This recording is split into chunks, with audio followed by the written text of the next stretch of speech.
പുതിയ തരം ഹൈടെക് മോഷണം നടത്തിയ മോഷ്ടാവിനെ സാഹസികമായി കുടുക്കി പോലീസ്. ഉത്തർപ്രദേശ് അലിഗഡ് സ്വദേശി ഇമ്രാൻഖാനെയാണ് ആലുവ പോലീസ് അറസ്റ്റ് ചെയ്തത്. കഴിഞ്ഞ മാസം 14-ന് തൃശൂർ സാമ്പാളൂർ സ്വദേശിയായ ഒരു യുവാവ് ആലുവയിലെ ഒരു ഓൺലൈൻ എക്സാം സെന്ററിൽ പരീക്ഷയ്ക്കായി സ്കൂട്ടറിലെത്തിയിരുന്നു. തന്റെ പേഴ്സും മൊബൈൽ ഫോണും സ്കൂട്ടറിന്റെ സീറ്റിന്റെ അടിയിൽ സ്റ്റോറേജ് ഏരിയയിലാണ് ഇയാൾ സൂക്ഷിച്ചത്. പരീക്ഷ എഴുതി തിരികെ വന്നപ്പോൾ സ്കൂട്ടർ തുറന്ന് എല്ലാം മോഷണം പോയതായി കണ്ടു. ATM ബ്ലോക്ക് ചെയ്യുന്നതിനായി ബാങ്കുമായി ബന്ധപ്പെട്ടപ്പോൾ 65,000 രൂപ പിൻവലിച്ചതായി അറിഞ്ഞു.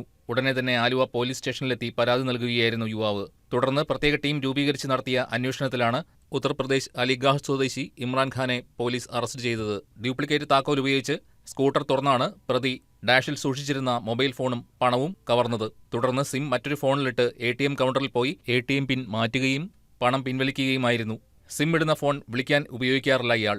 ആലുവ, കൊല്ലം, കിളികൊല്ലൂർ, തൃശൂർ, തമിഴ്നാട് തുടങ്ങി പല സ്ഥലങ്ങളിലും UP-യിലും ഇയാൾ സമാനമായ മോഷണം നടത്തിയിട്ടുണ്ട്. ഉത്തർപ്രദേശ് പോലീസ് അന്വേഷിക്കുന്ന ഒരാളും കൂടിയാണ് അലിഗഡ് സ്വദേശി ഇമ്രാൻഖാൻ. ഇയാൾ ഒരു സ്ഥലത്ത് സ്ഥിരമായി നിൽക്കാറില്ലെന്നും ഒരു സ്ഥലത്തു നിന്നും മറ്റൊരു സ്ഥലത്തേക്ക് യാത്ര ചെയ്താണ് മോഷണം നടത്തുന്നതെന്നും പോലീസ് പറഞ്ഞു. പുതിയ മോഷണത്തിനായി കേരളത്തിലെത്തിയ മോഷ്ടാവിനെ കഴിഞ്ഞ ദിവസം രാത്രി വൈറ്റില ഹബ് പരിസരത്ത് ലോഡ്ജ് വളഞ്ഞാണ് പോലീസ് പിടികൂടിയത്.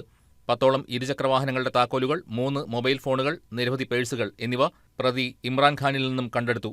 Aluva police inspector KG Gopakumar, SI-മാരായ ജോസി M ജോൺസൺ, അനൂപ്, CPO-മാരായ മാഹിൻ ഷാ, അബൂബക്കർ, മുഹമ്മദ് അമീർ, ഷാഹിൻ എന്നിവരായിരുന്നു പ്രത്യേക അന്വേഷണ സംഘത്തിലുണ്ടായിരുന്നത്. കോടതിയിൽ ഹാജരാക്കിയ പ്രതിയെ റിമാൻഡ് ചെയ്തു.